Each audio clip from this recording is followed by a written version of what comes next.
Anime ini bercerita tentang seorang pelajar bernama Tenjo Yuya yang sejak kecil mengalami nasib buruk karena penampilannya tidak menarik. Meskipun orang-orang selalu meremehkannya, dia masih mempunyai keinginan untuk sedikit membantu orang lain. Oleh sebab itu, ketika ada seorang perempuan yang diganggu oleh sekelompok pria, dia berusaha menghentikannya meski harus mengorbankan dirinya sendiri. Saat perjalanan pulang, Yuya teringat dengan kenangan pahit yang sering dialaminya. Sejak masih kecil, ia selalu ditindas oleh orang-orang. Hanya kakeknya saja yang peduli terhadap Yuya. Kakeknya mewariskan rumah dan tabungan kepadanya sehingga tidak perlu tergantung lagi kepada orang tuanya. Saat pulang sekolah, dia dibully oleh teman-temannya yang membuatnya kehilangan pekerjaan untuk membiayai kebutuhannya. Peristiwa tersebut membuatnya sangat marah dan mulai membenci dirinya sendiri. Di saat Yuya melampiaskan amarahnya dengan memukul tembok, dia tidak sengaja menemukan ruang rahasia. Di sana terdapat sebuah gerbang misterius yang bisa terhubung ke dunia lain. Saat Yuya membukanya, tiba-tiba muncul berbagai menu termasuk status kekuatan seperti di dalam game. Selain memperoleh status kekuatan, tempat itu juga memiliki banyak fitur yang sangat berguna. Salah satunya adalah fitur untuk menukar item menjadi uang asli. Di dalam rumah tersebut juga terdapat berbagai macam senjata. Yuya pun mencoba satu persatu dan mendapatkan banyak skill dari senjata yang ia gunakan. Di saat sedang berlatih menggunakan senjata, tiba-tiba muncul monster berlevel tinggi di depan pagar rumahnya. Yuya pun segera melemparkan senjatanya ke arah monster tersebut. Hasilnya, monster itu bisa langsung mati hanya dengan satu kali serangan. Hal ini mengakibatkan status dan level Yuya tiba-tiba meningkat pesat. Selain itu, dia juga menukarkan material yang dijatuhkan menjadi uang dengan jumlah banyak. Setelah meningkatkan levelnya di dunia lain, tubuhnya di dunia nyata mengalami perubahan. Badannya tiba-tiba menjadi kurus dan rupawan, membuat semua orang tidak percaya kalau itu adalah dirinya. Ketika Yuya sedang berbicara dengan teman-temannya, murid dari sekolah lain tiba-tiba menghampirinya. Murid itu bernama Hojo Kaori. Ia adalah cewek yang diselamatkan oleh Yuya ketika digoda oleh laki-laki. Ayah Kaori adalah kepala sekolah di Akademi Elit Osei. Dan ketika ia mendengar kalau Yuya telah melindungi putrinya dari orang jahat, beliau ingin mengundangnya ke Akademi Elit tersebut. Oleh karena itu, mereka memutuskan untuk langsung mengajak Yuya mengunjungi Akademi Osei. Kepala sekolah sangat berterima kasih kepadanya selagi semua orang menutup mata, hanya dia saja yang langsung bertindak terhadap Kaori. Oleh sebab itu, Yuya harus bangga terhadap hal tersebut. Dan berhubung sekolah mereka sangat menekan moral yang baik, kepala sekolah menyambut Yuya untuk bersekolah di sana.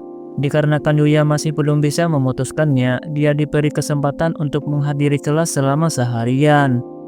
Berbeda dengan sekolah asalnya, hampir semua murid di Akademi Osei memperlakukan Yuya dengan baik. Tidak sedikit ada murid cewek yang tertarik kepadanya. Kebanyakan murid cowok juga ingin menjadi temannya. Saat istirahat, Yuya diajak makan siang oleh salah satu murid di kelasnya. Awalnya dia terkejut karena masakan di sana begitu lengkap dan harganya tidak berbeda. Selain itu, karena semua murid menikmati kehidupannya di sekolah, suasananya juga menjadi menyenangkan. Setelah mengetahui semua itu, Yuya pun memutuskan untuk menerima tawaran bersekolah di sana. Kaori ikut senang dengan keputusan yang diambil olehnya. Setelah pulang sekolah, dia langsung mengajak Yuya untuk mampir ke toko terdekat. Karena mereka sudah cukup lama saling mengenal, Kaori punya niatan untuk lebih akrab lagi dengan dirinya. Hal ini membuat pelanggan lain memperhatikannya karena tingkah laku mereka berdua cukup menggemaskan. Sehari setelah percobaan di Akademi Osei, Yuya kembali mengunjungi dunia paralel. Untuk meningkatkan level dan kekuatannya, dia mencoba menjelajahi tempat yang ada di luar pagar rumahnya. Di sana, ia bertarung melawan monster yang lebih kuat dari sebelumnya dan bertemu dengan seorang perempuan yang pingsan saat berhadapan dengan monster tersebut. Perempuan yang diselamatkan oleh Yuya adalah seorang putri dari kerajaan. Dikarenakan para pengawalnya sudah datang, Yuya memutuskan untuk bersembunyi dan kembali ke dunia asalnya. Ketika sedang merapikan pakaian, Yuya berpikir untuk membeli pakaian baru saja. Meskipun menurut status pakaiannya tidak akan kotor, ia tidak ingin terlihat memakai pakaian yang sama di setiap harinya. Ketika berada di tempat perbelanjaan, hampir semua orang menatapinya. Mereka tertarik mendekati Yuya karena auranya mirip seperti orang terkenal. Di tempat yang sama, sedang diadakan pemotretan, tapi mereka mengalami masalah serius karena model mereka datang terlambat. Tak tahan dengan sikap buruk model tersebut, pemimpin mereka memutuskan untuk mencari penggantinya secara acak. Di saat itulah, mereka menemukan Yuya sedang mencari pakaian baru. Mereka langsung memintanya untuk melakukan pemotretan menggantikan model mereka yang datang terlambat. Saat itu, Yuya dipasangkan dengan model profesional yang bernama Miyu, dan dalam pemotretan itu, ia mendapatkan peran sebagai pacarnya. Di dunia lain, Putri Lexia ingin menemui pria yang sudah menyelamatkannya. Ia akan membawa sebagian pasukannya untuk memasuki wilayah iblis. Sementara Yuya yang baru saja selesai melakukan pemotretan sedang beristirahat bersama Miyu. Meskipun awalnya canggung dan malu-malu, tapi saat mereka membicarakan tentang kehidupan masing-masing, Yuya bisa sedikit santai dan menikmati waktu mengobrol dengannya. Para staf pun mengabadikan momen tersebut secara diam-diam. Tidak lama kemudian, model yang digantikan oleh Yuya tiba di tempat pemotretan. Meski penampilannya sangat menarik, tapi dia memiliki kepribadian yang tidak baik. Tak lama saat tiba di sana, secara tiba-tiba dia langsung memojokkan Miyu dan membuatnya tidak nyaman. Yuya berusaha menghentikannya, tapi model itu malah langsung marah dan mencoba memukulnya. Yuya pun segera menghindarinya dan membantingnya dengan sangat keras. Kejadian tersebut membuat penggemar model itu berpaling kepada Yuya. Yuya juga diberikan penawaran untuk melakukan kontrak khusus dengan mereka, tapi dia memilih untuk menolaknya dengan alasan belum berpengalaman. Setelah mengikuti pemotretan, Yuya mendapatkan banyak pakaian sebagai bayaran atas pekerjaannya. Berhubung pakaiannya sudah lengkap, ia pun pergi ke dunia lain untuk meningkatkan level dan kekuatannya. Putri Lexia beserta pengawalnya sedang menjelajahi wilayah itu. Di saat mereka mengalami kesulitan, Yuya kembali menyelamatkan mereka dan mengalahkan semua monster yang menyerang. Setelah semua monster berhasil dikalahkan, Lexia tiba-tiba melamar Yuya untuk menikah dengannya. Ia langsung mengutarakan perasaannya tanpa memperdulikan kedudukannya. Yuya sangat menghargai perasaannya, tapi kalau diajak menikah sekarang, ia masih merasa terlalu awal. Lexia tidak menyerah begitu saja. Ia memutuskan dengan memulainya sebagai teman dan berencana untuk merebut hatinya pada pertemuan selanjutnya. Pada hari berikutnya, Yuya mulai bersekolah di Akademi Osei. Namun, dikarenakan belum mempunyai baju olahraga, ia hanya bisa menonton teman-temannya yang sedang bermain bola. Ketika Yuya sedang duduk di pinggir lapangan, murid cewek yang namanya Kaede datang mendekatinya. Kemudian, di saat mereka berdua sedang mengobrol, tiba-tiba ada bola yang terbang ke arah Kaede. Dengan cepat, Yuya menendang bola tersebut. Selain itu, meskipun jaraknya sangat jauh, tapi tendangan yang dilakukan olehnya berhasil masuk ke gawang. Kejadian ini membuat Yuya semakin populer. Hampir semua murid cewek membicarakan kehebatan Yuya di belakangnya. Kemudian, ketika Yuya kembali ke kelas, kelompok anak berandalan yang berasal dari sekolah asalnya membuat keributan. Mereka berencana untuk balas dendam terhadap Yuya karena merasa sudah diremehkan olehnya. Kaori menyuruh mereka segera menghentikannya, tetapi mereka tidak menurutinya dan malah akan menyuliknya. Yuya merasa harus segera menyelamatkannya. Meskipun masih memiliki sedikit trauma, dia berusaha untuk bangkit dan melawan mereka semua. Tanpa pikir panjang, Yuya terjun dari lantai 4. Kemudian dia menghadapi satu persatu anak berandalan untuk menyelamatkan Kaori yang akan diculik. Pada akhirnya, Yuya berhasil menjaga keamanan sekolah dan menyerahkan ting berandalan itu kepada pihak berwajib. Di saat Yuya hendak menjelajahi dunia lain, dia ingat perkataan prajurit kalau wilayah yang sering dikunjungi olehnya adalah zona paling berbahaya. Setiap monster yang tinggal di sana biasanya dapat menghancurkan kota jika mereka muncul secara berkelompok. Meski demikian, Yuya dapat mengalahkannya dengan mudah. Oleh karena itu, dia sengaja menjelajahi bagian dalam hutan sambil berharap bisa bertemu monster yang lebih kuat. Kemudian, dia menemukan anjing kecil yang diserang oleh monster yang sangat kuat. Monster itu memiliki level yang sangat tinggi, membuat dia ragu-ragu untuk melawannya karena takut tidak akan bisa selamat. Namun, demi menyelamatkan anjing kecil itu, dia memutuskan untuk tetap melawan, dan hasilnya dia bisa mengalahkannya hanya dengan sekali serangan. Selain itu, Yuya segera menyembuhkan anjing tersebut dan menjadikannya sebagai peliharaan. Pada hari berikutnya, Yuya menjalankan kegiatan sekolah seperti biasa. Saat jam istirahat, dia memberitahu teman-temannya kalau dia memelihara seekor anjing. Untuk itu, dia meminta supaya ada yang menemaninya untuk mengunjungi toko hewan. Berdasarkan warna bulunya, ia menamai anjing itu dengan sebutan Nike. Ketika Yuya membawanya keluar rumah, secara kebetulan dia bertemu dengan Kaori. Selain Kaori, dia juga bertemu dengan Miyu yang sedang jalan-jalan di sekitar sana. Keberadaan mereka bertiga sangat menarik perhatian. Oleh karena itu, Miyu memutuskan untuk tidak terlalu lama saat berbicara dengan mereka. Setelah Miyu berpamitan, Kaori bertanya kepada Yuya apakah mereka berpacaran. Lalu Yuya membantahnya dan menjelaskan hubungan mereka yang sebenarnya. Tidak lama setelah itu, ada seseorang yang terkena copet. Mengetahui hal tersebut, Yuya langsung memerintahkan Nike untuk menangkap pelakunya. Sedangkan dia bersama Kaori akan mendatangi korban dan menenangkannya. Setelah itu, Yuya kembali menjelajahi dunia lain. Kali ini, dia bekerja sama dengan peliharaannya sehingga proses penjelajahan bisa maksimal. Yuya sempat berhadapan dengan monster rusa yang lebih kuat dari sebelumnya. Lalu setelah dikalahkan, monster itu menjatuhkan item yang dapat berubah menjadi bak mandi. Selain itu, dia juga menemukan buku peninggalan petapa ketika menjelajahi sebuah gua. Di dalam buku petapa, tertulis bahwa petapa bisa melakukan apa saja. Saat membaca buku tersebut, secara tidak langsung petapa itu menasihati Yuya agar dia tidak berakhir seperti dirinya. Apabila kekuatannya terus meningkat, maka suatu saat orang-orang akan takut kepadanya. Untuk mencegah hal tersebut, maka dia harus membangun kepercayaan dengan seseorang yang setia. Selain diberi nasihat, Yuya juga diberi kemampuan untuk menggunakan sihir. Petapa menanamkan jalur sihir kepada dirinya sehingga dia bisa memakai sihir seperti orang-orang di dunia lain. Cara untuk menggunakan sihir adalah dengan merasakan energi dan memusatkannya di suatu tempat. Kemudian dia bisa membayangkannya hingga energi itu berubah bentuk sesuai dengan keinginannya. Sihir pertama yang dipelajari oleh Yuya adalah membuat bola air. Meskipun baru pertama kali melakukannya, tapi ia bisa menembakkan bola air itu dengan daya hancur yang sangat kuat. Sementara di istana kerajaan, raja sudah mendapat kabar kalau putrinya sudah bertemu dengan Yuya. Setelah mengetahui kalau Lexia ingin menikahinya, raja langsung murka, tak bisa mengendalikan amarahnya.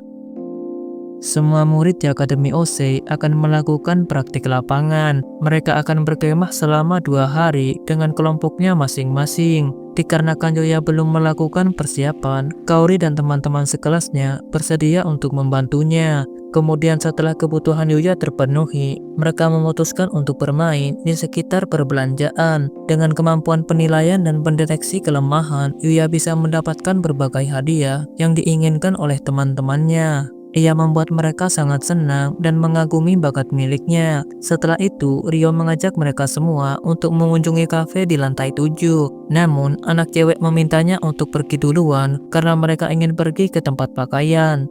Beberapa saat setelah mereka berpisah, tiba-tiba terjadi kebakaran di lantai atas. Kejadian ini membuat kelompok cewek terjebak dan tidak bisa keluar dari sana. Yuya tak bisa membiarkannya begitu saja. Untuk menyelamatkan Kaori dan yang lainnya, dia memutuskan untuk menerobos api dengan menggunakan sihir airnya. Kemudian, saat mereka bertiga berhasil ditemukan, ia menghancurkan setiap lantai sehingga bisa turun secepat mungkin.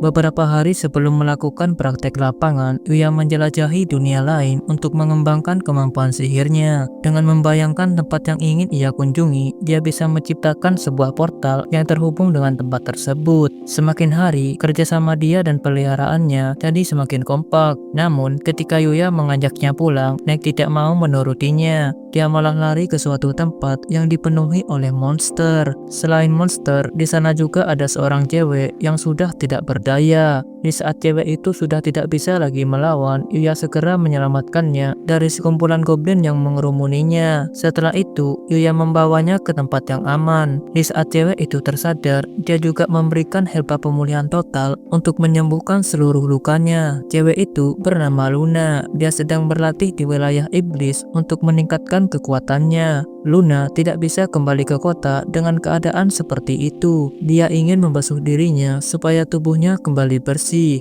Kebetulan, Yuya memiliki alat untuk membuat kolam pemandian. Dia memperbolehkan Luna untuk menggunakan pemandian itu untuk membersihkan badannya.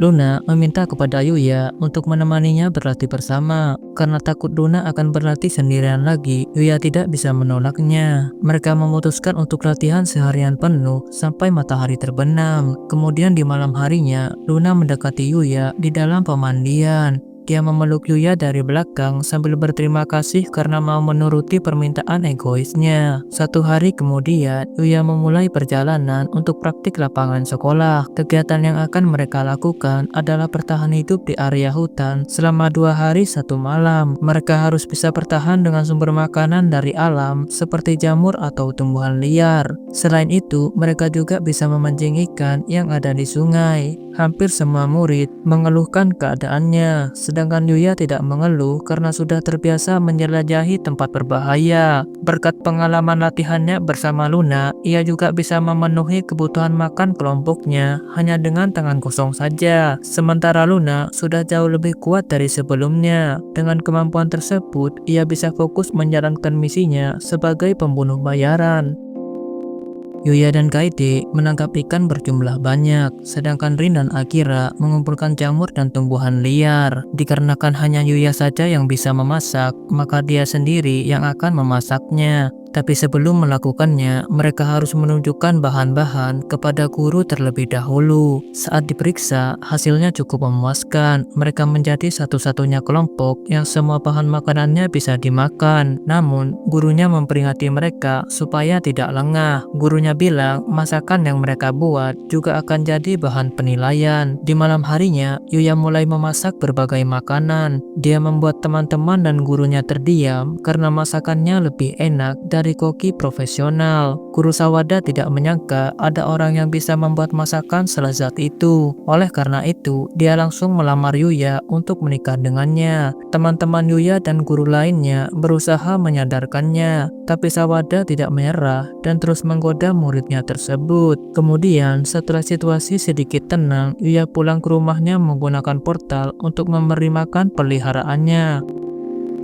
Pada hari berikutnya, terjadi peristiwa di mana barang-barang siswa hancur berantakan. Di saat yang lain sibuk mencari pelakunya, Yuya dan kelompoknya malah melanjutkan kegiatan seperti biasa. Lalu, di saat mereka tengah mencari tumbuhan liar, Akira melihat batang pohon yang dipenuhi bekas cakaran. Ternyata itu adalah bekas cakaran beruang yang sedang mencari makanan di sekitar sana. Seketika, Kaede dan Rin berteriak dan segera lari dari sana. Murid yang lain juga segera pergi ke tempat yang aman karena beruang itu mengejar mereka. Guru Sawada berusaha membantu kelompoknya Yuya, tapi dia malah terjatuh sehingga Yuya harus kembali dan melawan beruang tersebut. Berkat Yuya, Sawada baik-baik saja. Beruang itu juga bisa diamankan supaya tidak menyerang manusia lagi. Setelah itu, praktik lapangan mereka berakhir. Yuya harus mengunjungi dunia lain karena punya janji untuk bertemu dengan raja. Namun, ketika Yuya bertemu dengan Putri Lexia, ada pembunuh bayaran yang mengincar Putri Lexia. Orang itu adalah Luna atau teman latihan sementaranya. Karena khawatir dengan kondisi Luna, Yuya segera membawanya ke rumah dengan memakai sihir teleportasi. Hal ini membuat Lexia bertanya-tanya sihir apa yang dia gunakan. Alasannya adalah karena teleportasi termasuk sihir legendaris yang dapat memicu perselisihan. Sementara untuk masalah Luna, dia tampak sudah siap menerima segala hukuman. Tetapi Lexia memilih untuk memaafkannya dan memutuskan untuk menjadikan dia sebagai pengawalnya. Dengan demikian, seseorang yang memberi perintah tidak bisa berbuat macam-macam. Yuya juga tidak menganggap Luna sebagai orang jahat. Meskipun pertemuan mereka sangat singkat, tapi dia tetap menganggap Luna sebagai teman berharga. Luna mencari berbagai alasan untuk menolak tawaran Lexia, tapi karena Lexia keras kepala, maka dia terpaksa harus menjadi pengawal pribadinya. Selain itu, Lexia juga mengetahui kalau Luna punya perasaan terhadap Yuya. Oleh karenanya, mereka memutuskan untuk saling bersaing dalam memperebutkan hatinya Yuya. Pada hari berikutnya, mereka berkumpul lagi dengan kesatria kerajaan. Ketika ditanya siapa perempuan yang ada di belakangnya, Lexia tidak sengaja mengatakan kalau dia itu pembunuh bayaran yang kemarin mengincarnya. Hal ini membuat pengawalnya langsung waspada dan menodongkan senjata kepada Luna. Untung saja Lexia bisa mengatasi situasi tersebut dengan menjelaskan kalau mereka sudah berdamai dengan Luna dan sudah menjadikan Luna sebagai pengawalnya. Lexia bisa menghentikan para kesatria supaya tidak menyakitinya. Setelah itu, Yuya diundang pergi ke istana. Sayangnya, ia tidak bisa pergi ke sana karena hari libur sudah berakhir. Sebagai gantinya, dia pasti akan pergi ke ibu kota jika sudah punya waktu luang. Sebelum berangkat sekolah, Yuya menyempatkan sedikit waktunya untuk berendam di kolam pemandian. Setelah itu, ia segera pergi ke sekolah dengan memakai sihir teleportasinya. Jadwal kegiatan hari ini sedikit berbeda dari biasanya. Mereka sedang melakukan turnamen olahraga yang akan diikuti antar kelas. Dalam kompetisi tersebut, Rio cukup menarik perhatian, namun Yuya tetap paling menonjol melebihi siapapun.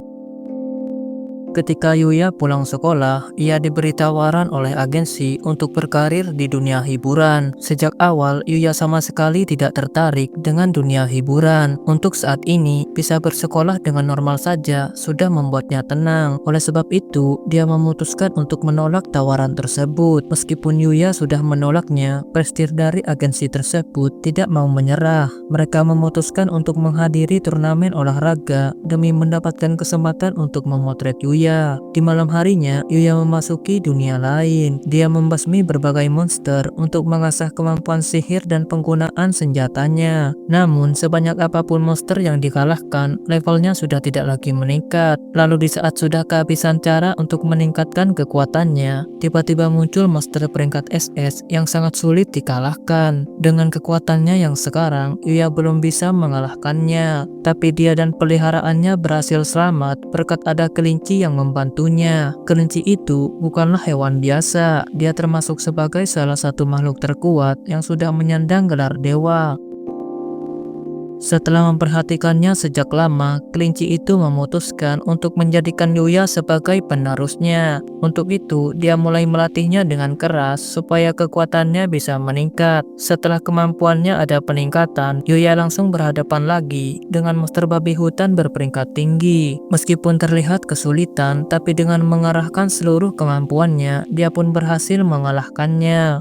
Dengan mengalahkan monster peringkat SS, maka status kemampuan Yuya ada peningkatan. Dia mengalami evolusi ras untuk menjadi manusia yang lebih unggul. Yuya khawatir jika penampilannya akan berubah, tapi untung saja perubahan evolusi yang terjadi pada kekuatan fisik saja. Hal ini menjadi masalah yang cukup serius.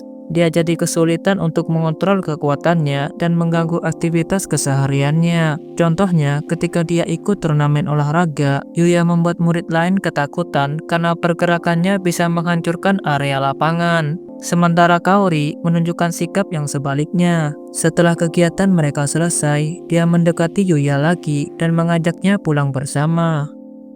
Berhubung sebentar lagi akan diadakan ujian sekolah, Yuya menjadi agak cemas karena tidak pandai matematika. Mengetahui hal tersebut, Kaori langsung mengajak Yuya untuk belajar di rumahnya. Kegiatan belajar tersebut bisa dibilang lancar, namun ketika Kaori izin ke toilet, dia malah memasuki ruang rahasia dan melihat gerbang dunia lain. Yuya tidak berniat merahasiakan itu dari Kaori. Dia memberitahu tentang kebenaran dunia tersebut dan mengizinkannya masuk ke sana. Selain itu, dia juga mengungkapkan semua rahasia yang dimiliki oleh dirinya. Mengetahui semua itu membuat Kaori penasaran ingin melihat dunia itu lebih banyak lagi. Yuya berniat mengajak Kaori berkeliling, tapi karena masih banyak monster yang berkeliaran, ia tidak bisa mengajaknya sekarang. Sebagai gantinya, dia berjanji suatu saat nanti akan mengajaknya berkeliling. Di istana kerajaan, Luna sedang berhadapan dengan raja. Setelah Luna mengatakan kalau dia sempat mengincar Lexia, raja langsung menggunakan pedang untuk menebasnya. Namun, serangan itu tidak mengenainya. Luna sudah lebih dulu mengikat raja dengan memakai teknik benangnya. Setelah itu, raja tidak lagi menyerang Luna karena Lexia sendiri yang melarangnya.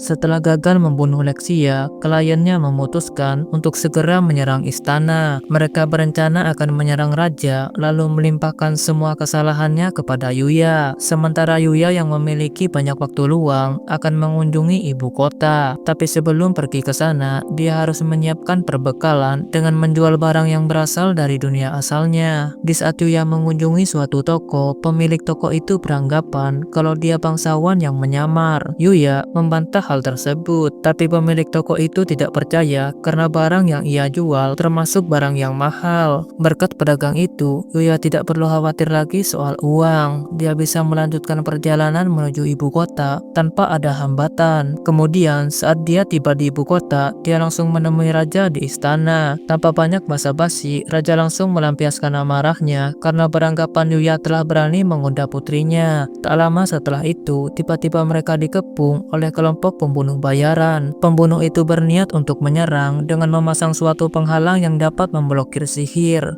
Meskipun tanpa sihir, Yuya masih bisa melawan mereka. Dengan cepat, dia melumpuhkan mereka satu persatu sampai semuanya tumbang. Setelah diselidiki, mereka bisa mengetahui kalau pangeran pertamalah yang merencanakan pembunuhan tersebut. Yuya diminta oleh mereka untuk membantu mereka. Namun, meskipun situasinya belum cukup aman, Lexia malah mengajak Luna untuk jalan-jalan berkeliling kota. Bahkan, dia sampai bersaing dengan Luna karena sama-sama ingin menghabiskan waktu berduaan dengannya. Selain jalan-jalan di pusat kota, mereka juga mendaftar di Serikat Petualang. Saat mendaftar, mereka harus menuliskan kemampuannya, lalu menggunakan bola kristal untuk mengetahui kapasitas energi sihir mereka. Sebagai orang yang tidak terlalu mahir menggunakan sihir, hasil tes Luna biasa-biasa saja. Tapi saat giliran Yuya telah tiba, dia membuat semua orang terkejut karena kapasitas sihirnya terlalu besar sehingga mengakibatkan kristal rusak. Selain itu, dia juga menguasai berbagai elemen yang biasanya muncul dalam legenda. Setelah terdaftar sebagai petualang, mereka mulai menjalankan misi pertamanya. Kemudian, setelah mereka berhasil mengumpulkannya, Owen memberi mereka kabar kalau keberadaan pangeran sudah diketahui. Oleh karena itu, Yuya diminta untuk segera menemani Owen ke tempat persembunyian pangeran. Setibanya di tempat persembunyian, Yuya memerintahkan peliharaannya untuk menyelamatkan Sandra. Karena Sandra sudah dibebaskan, pangeran malah mengancam mereka akan bunuh diri jika terus mendekatinya. Ancaman seperti itu tidak membuat Yuya berhenti. Dengan kecepatan yang sangat tinggi, dia masih bisa menghadapi pangeran serta melumpuhkan pergerakannya. Tidak lama setelah itu, tiba-tiba muncul cewek yang sangat kuat. Cewek itu adalah orang yang mempengaruhi pangeran untuk menghancurkan kerajaannya sendiri. Kekuatannya mungkin saja melampaui Yuya, tapi dia memutuskan untuk mundur karena staminanya sudah hampir habis.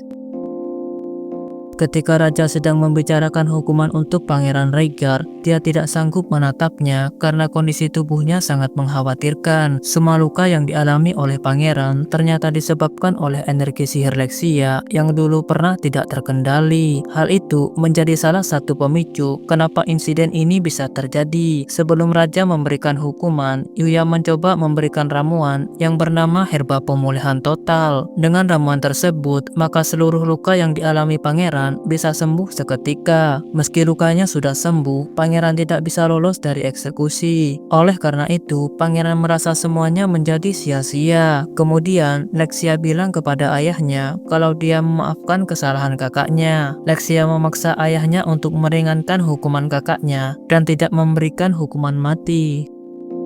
Pada hari selanjutnya, Yuya pergi ke sekolah seperti biasa. Kemudian, setelah jam belajar sudah selesai, dia segera pergi ke dunia lain untuk berlatih menghadapi Mala. Karena khawatir dengan keadaan Yuya, Kaori mencoba menemuinya. Tapi dia tidak bisa berbuat apa-apa karena Yuya sedang bertarung melawan perempuan. Perempuan itu bernama Yuti. Ia adalah murid sekaligus penerus Busur Dewa yang sudah lama terbunuh. Menurut Yuti, Yuya adalah sosok yang bisa mengganggu rencana balas dendamnya. Oleh karena itu, dia tidak segan mengerahkan seluruh kekuatannya untuk mengalahkan Yuya. Di tengah pertarungan, Guru Kerinci segera datang membantu Yuya. Yuya. Meskipun datang terlambat, berkat guru kelinci, mereka bisa lebih unggul dari Yuti. Kemudian, ketika Yuti sudah terpojok, dia mulai menggunakan mala atau kekuatan dewa jahat. Kekuatan tersebut dapat membuatnya lepas kendali dan sangat sulit untuk dilawan. Untung saja, salah satu peliharaan Yuya punya kekuatan menghentikan mala, sehingga pada akhirnya mereka bisa menghentikan amukan Yuti.